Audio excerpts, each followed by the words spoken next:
everyone, Sława. Welcome after a longer than anticipated break. The pandemic unfortunately managed to slow us down, but nothing can stop our search for the Slavic soul, so we are back with another episode of Witia's podcast. My name is Magda Lewandowska, and today I want to talk a bit about pre-Christian Slavic ethics. As always, a couple of disclaimers. Firstly, I wanted to remind you all that when I talk about ancestors or Slavic ancestors, I mean the pre-Christian early medieval Slavs. Also, to answer some comments under our recent blog post, while searching for the Slavic soul, we are looking for knowledge in the original historical sources written by early medieval historians or hagiographers such as Helmond or Herbert or Ibon and others. Those sources are quite scarce and they are known to pretty much everyone who is interested in pre-Christian Slavic culture or history. Witia does not do any original research. We are only focusing on looking at the already existing and known historical documents or discoveries. We want to look at it with a fresh eye of a pagan, without any influences from other cultures. With disclaimers out of the way, let's just jump into the topic. The ethics or morality of pre-Christian Slavs is a surprisingly popular topic of conversations or even lectures, particularly considering that there isn't much known about our ancestors' ethical values. Despite very little knowledge and not much research about and into the topic of Slavic ethics, modern preachers of Slavic faith tell us, the modern Rodnovers, about our obligation to be honorable or righteous. They tell us that we have to build stable, traditional families, and that our marriages have to be monogamous and heterosexual, because apparently our ancestors knew only that. On top of it, we are taught that the only goal of our marriages is to have children, so we can bring them up to be righteous Slavic men and women who will pass the Slavic tradition on to the next generations, obviously generations of the right ethnicity, because according to Żercy, which is the traditional name of priests in Slavic religion. So according to Żercy, Rodnovery is a religion of Slavs and Slavs only. It remains a mystery where from the modern Slavic preachers take their confidence in honorable conduct of pre-Christian Slavs. The historical sources don't show our ancestors as particularly honorable in the popular meaning of this word. Quite the opposite. Most of the chronicles portrayed pre-Christian Slavs as deceptive, backstabbing perjurers who should never be trusted. Yet, despite that, somehow in the 21st century, Żercy, so again, Slavic priest, lecture us to be honorable and righteous. It seems that the Slavic preachers have made up and keep making up quite a lot of stuff they preach about. Why do they make it up? Well, your guess is as good as mine. Maybe they just make up stuff to have something to preach about, because, if one wants to stick to the facts, there really isn't so much to being a Slav or Slavic or a Rodnover from a perspective of ethics or morality. And there isn't much because we know even less about pre-Christian Slavic ethics than we know about Slavic religion. And unless brand new, so far unknown historical sources emerge, we will not know anymore. So if we don't know and won't know much about pre-Christian Slavic morality, we cannot expect anybody to be honorable or righteous in a Slavic way. Why? Because morality, a moral code, is a point of reference for honorable conduct. In order to be honorable, one has to have a moral code to guide his or her actions. Because, despite the popular belief, honor is a very relative idea. For some, honorable conduct means being truthful or just, but for some it means killing your own daughter after she was raped, or mutilating her genitals before she hits puberty. The meaning of honorable conduct differs from culture to culture.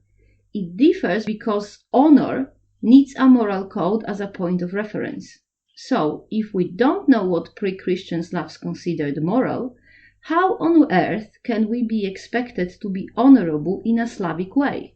By the way, the same goes for the concept of righteousness. In order to be righteous, one needs to know, understand, and follow the society's moral code, laws, and social norms. If you don't know the rules of social interaction and lawful conduct among pre-Christian Slavs, you cannot possibly be a righteous Rodnover. And let's say it once more to make sure it sinks. We don't know what our ancestors considered moral, ethical, or righteous.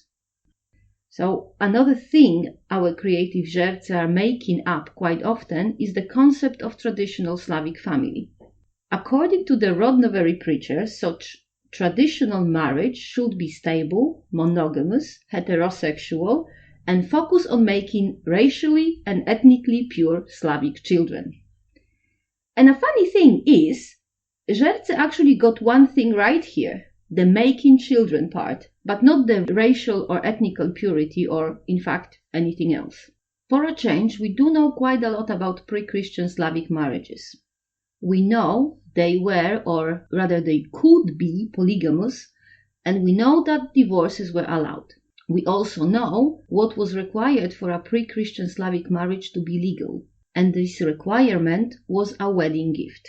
In order to marry his beloved, a pre-Christian Slavic man had to produce a very valuable wedding gift. Those gifts had to be so valuable that actually not many men could afford it. Hence, the polygamy was something only the most rich and affluent could afford. For example, Mieszko I, the Duke of Poland, had 7 wives, which he had to divorce before marrying Dobrawa and accepting Christianity, but that's another story. Vladimir the Great, the ruler of Kievan Rus, was even better than Mieszko, or worse. Well, whether Vladimir was better or worse than Mieszko really depends on your moral principle or social norms you follow, so here you have another example of how relative those ideas are. Where was I? Vladimir the Great. He had over a dozen wives and, according to the chronicles, 800 or so of concubines. And that's documented in the chronicles. I'm not making it up. Both Mieszko and Vladimir were very well off. They were powerful rulers and they could afford to produce many wedding gifts and marry many Slavic women who, were not cheap. They were very, very expensive to marry. So expensive, in fact, that sometimes poor men asked their relatives to help them to put together a decent wedding gift. In those situations, it could happen that the relative or relatives who contributed to the wedding gift were actually allowed to share the wife. So, our ancestors not only allowed men to have many wives, but also women to have many husbands. Sure, the many husbands option wasn't in a way by choice, but it was a result of lack of resources on the husband's side, but still, there can be no doubt that our ancestors' marriages were everything but monogamous. Oh, I forgot. A husband could also inherit a wife from his brother or son, so that was another way for a man to end up with more than one wife. The inheritance also was the only way that did not require to make a wedding gift, so, that was the cheap option. Promotion. Bury one brother and get a wife free. Sorry for that. Back to the topic. Wedding gifts. I was talking about wedding gifts. They had to be valuable and not all men could afford it, which means that pre-Christian Slavic women were not cheap. And it's no wonder, because after entering into a Slavic marriage, a Slavic wife was expected to be faithful. After she accepted the wedding gift from her husband, she was, by law, not allowed to have sexual relationships with any other man.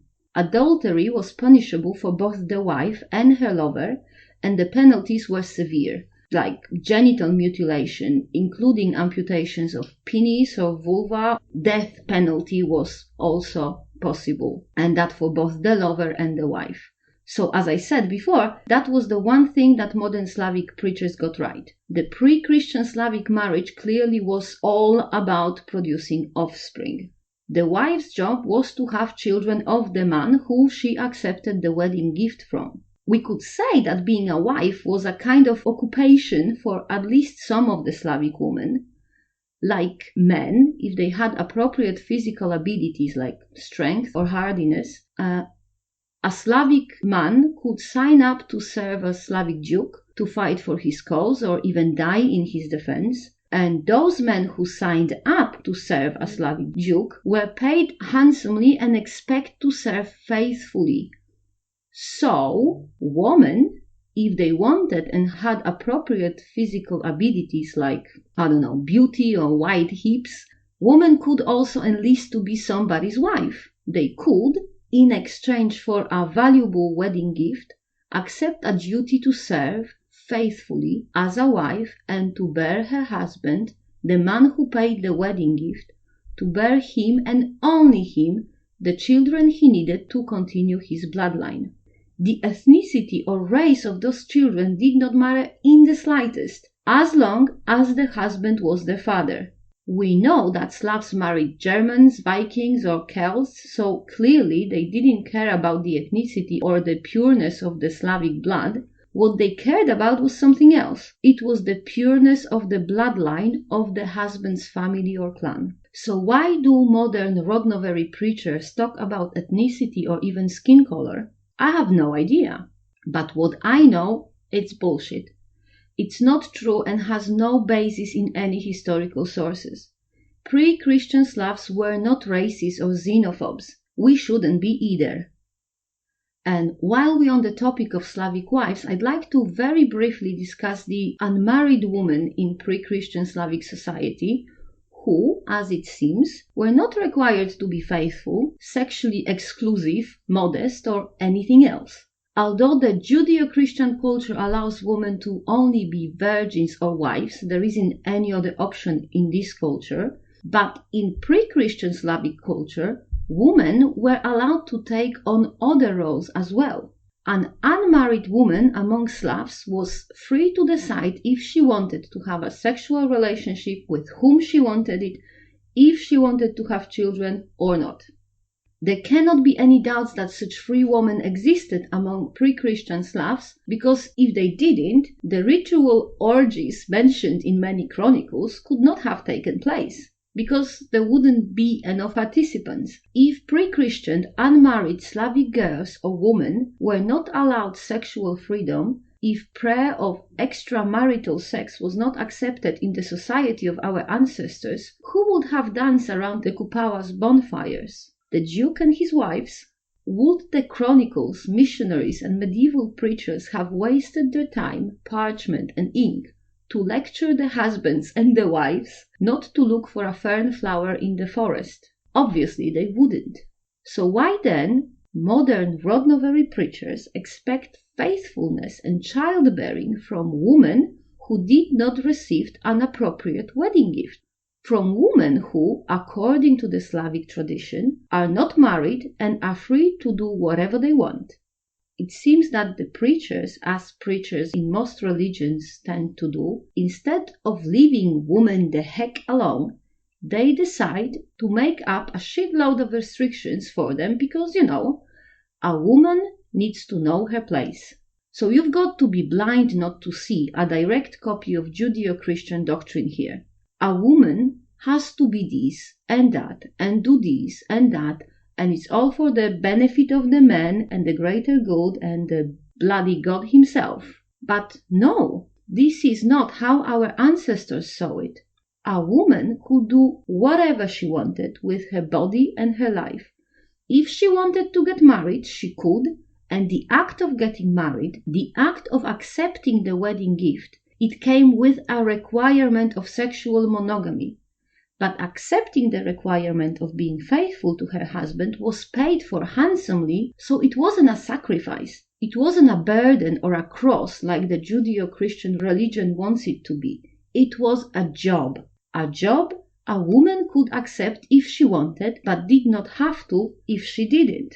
Now we know what the modern preachers of Slavic ethic get so very, very wrong. So now it's time to discuss things that they don't preach about, but really should. Because, believe it or not, there are things that we do know about pre-Christian Slavs for sure.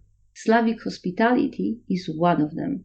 Hospitality is one of the few truly Slavic traditions documented in many chronicles and not questioned by the historians. We know for sure that our ancestors received guests with style and joy. We know from historical sources that refusing to accept a guest was ostracized by the pre-Christian Slavic society and sometimes even, according to some chronicles, punished by the destruction or loss of property. Slavic hospitality amazed both Christian and not Christian chronicles. Our ancestors were praised for their hospitality even in chronicles which were heavily driven by ideology, which was very common in medieval ages because back then they didn't know the idea of objectivity of the media. There can be no doubt that hospitality was very common and typical for Slavs, if it is mentioned even by the most prejudiced sources. So it's very weird that modern preachers of the Slavic faith do not talk much about this very Slavic and very old tradition honored by our ancestors.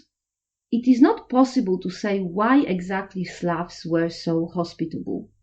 Maybe there is some truth in the old Polish proverb which goes Bóg w dom, gość w dom, which means guest at home, God at home.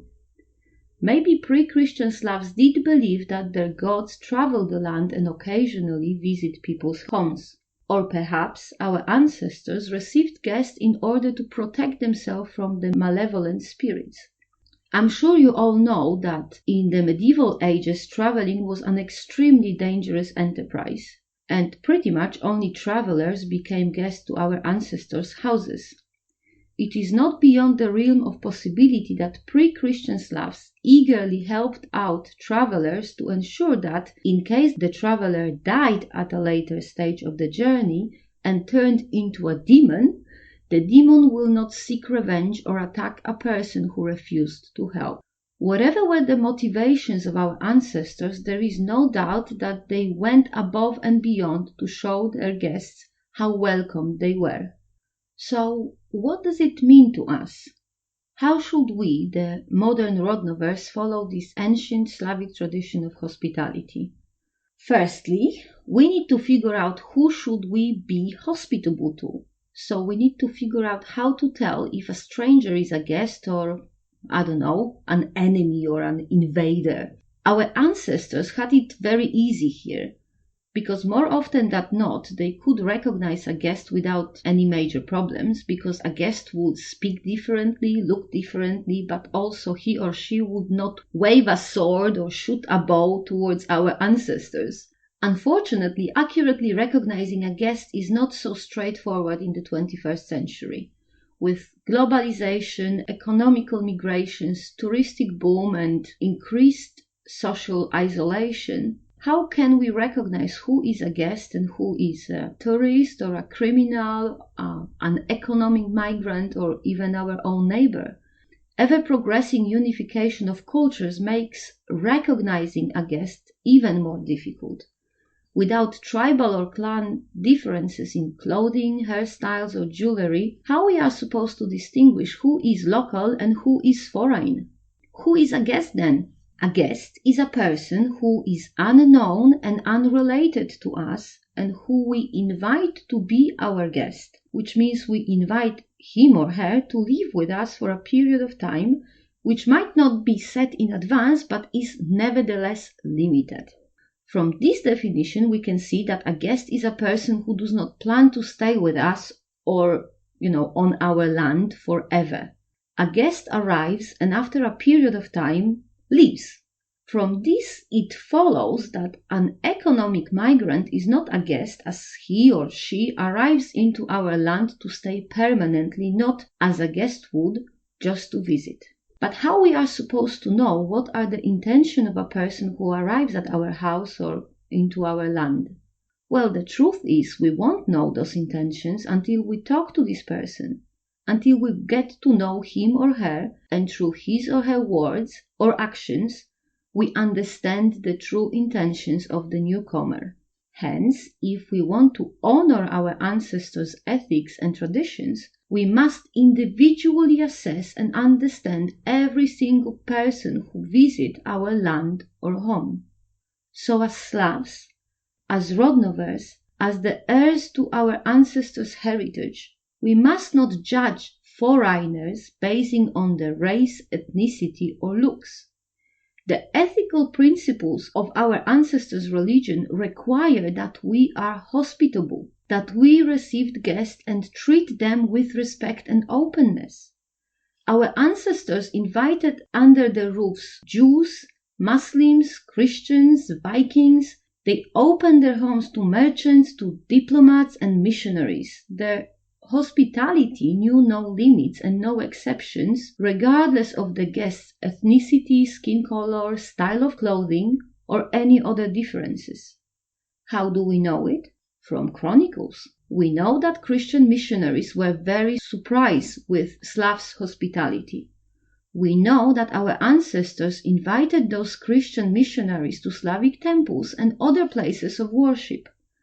We know that even after many acts of vandalism on Slavic temples performed by Christian missionaries, our ancestors did not stop being hospitable towards Christians. Yes, eventually they forbid Christians from entering Slavic temples, but they were still happy to invite the Christians as guests to their own homes. Despite harm done to our ancestors by followers of a different religion, pre-Christian Slavs refused to make a generalization. They refused to judge newcomers at a first sight, basing only on the newcomer's religion, dress, or skin color. Our ancestors remained faithful to their hospitable traditions. Why then we, while reconstructing the religion and ethics of our ancestors, why do we forget about hospitality? Why? I really, truly don't know. But hospitality is not the only Slavic, let's call it, commandment the preachers of Rodnovery forget about. The historical sources on pre-Christian Slavs, a part of hospitality, they also recorded that our ancestors cared greatly for their parents. This information is mentioned in too many independent chronicles for us to question or doubt it. So why the preachers of the Rodnovery faith do not tell us to care for our parents? Well, that's a tricky one. Caring for, honoring parents is one of the Judeo-Christian commandments known to most of modern Rodnovers. Maybe the preachers are worried that they will be accused of contaminating the pagan religion with Judeo-Christian commandments, which would be quite a funny one, as there's already so many unconscious Judeo-Christian biases and contaminations influencing the Rodnovery doctrine. It truly makes my teeth hurt. But, it's not impossible that the preachers worry about it. But it could be as well that they don't mention the parents because it's a difficult topic. Vast majority of modern Rodnovers were brought up in a Judeo-Christian, most commonly Roman Catholic or Orthodox, traditions. It means that most of the parents of modern Rodnovers are followers of a Judeo-Christian religion, and quite often they are very active followers. Which then means that there usually is a deep division between the pagan outlook of the child and the Judeo-Christian outlook of the parent. And this, in turn, is causing misunderstandings, lack of trust, respect, and, in general, deep conflict between the generations. No wonder then that modern preachers of Slavic faith do not want to talk about honoring or caring for parents. It is likely that they are themselves at odds with their own folk, so, it's difficult. However, it shouldn't matter that it's difficult. Slavic way is not always easy. What matters is that the historical sources leave no doubt. Pre-Christian Slavs cared for their parents, particularly if those parents were old or if they were ill. Our ancestors made sure that their parents did not go hungry, or homeless, or forgotten. And we, the heirs of the Slavic tradition, we should do the same. It's important here to stress that pre-Christian Slavs did not honor their parents in a venerating sense. like you see in some very traditional Indian families. Our ancestors honored their parents only in the caring sense. They made sure their parents didn't go without and they were treated with respect. The actual veneration was reserved for the ancestors, the members of the family who passed away. The veneration of the ancestors was an extremely important element of Slavic culture, so important in fact that it remained alive until this day. This is why we, the modern followers of the Slavic faith, we should honor our ancestors and do our best to reconstruct their religion and morality in a responsible, thoughtful, and most accurate way.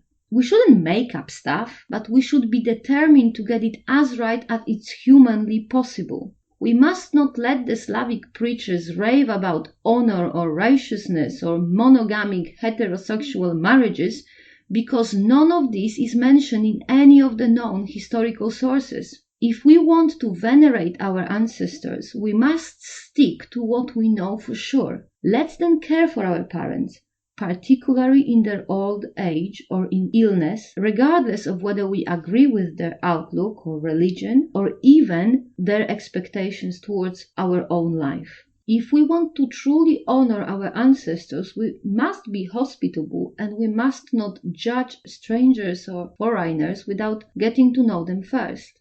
I'm pretty sure that following these rules will not only make us better rodnovers, but will also make us better people. And that is pretty much everything I had to say today. I hope my digressions and rants were not too annoying. I'm not sure what the next episode will be about. I'm still trying to decide between a few topics I've been recently thinking through. If there is any topics you would like to be discussed, do let us know though. You can contact us through Witia's Facebook or Instagram or YouTube, through Witia's website, which is witia.squarespace.com, or you can email us at witia.daboru@gmail.com. It'll be great to hear from you. Take care, stay safe, and until next time, Sława!